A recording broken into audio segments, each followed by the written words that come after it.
गुरुदेव कृपा बिंदु दिया करो दास तृणापेक्षातिहीना।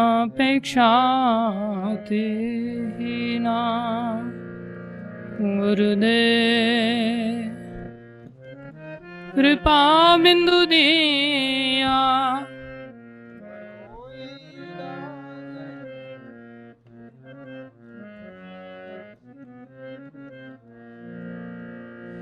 गुरुदेव कृपा बिंदु दिया करो दास तृणापेक्षा अतिहीना।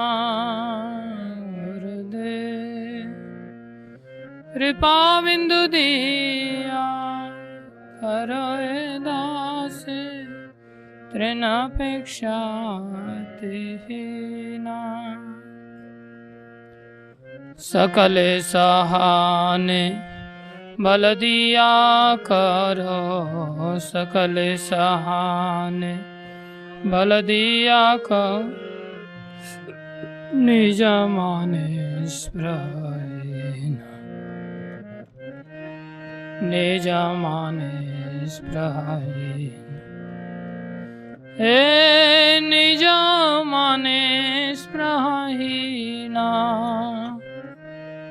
निज माने स्पृहहीना। गुरुदेव कृपा बिंदु दिया करो दास तृणापेक्षातिहीना। गुरुदेव करो दास तृणापेक्षातिहीना।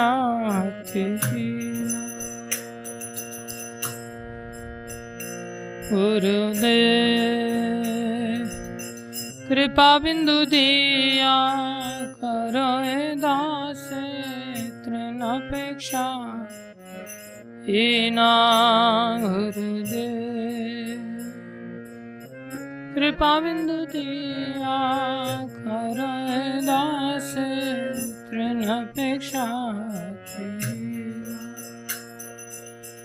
सकल समान करिते शकति सकल समान करिते शकति देहो नाथ यथा यथा देहो नाथ यथा यथा देहो नाथ यथा यथा देहो नाथ तबे तो गाइबो हरि नाम सुखे तबे तो गाइबो हरि नाम तबे तो गाइबो हरि नाम सुखे तबे तो गाइबो। अपराध हईवे हाथा अपराध हईवे हाथा। गुरुदेव कृपा बिंदु दिया करो दास तृणापेक्षाहीना। गुरुदेव कृपा बिंदु दिया करो दास तृणापेक्षाहीना। कबहि न कृपा लभी आए जाना कबहि न कृपा कृतार्थ होइबे नाथ कृतार्थ होइबे नाथ हे कृतार्थ होइबे नाथ।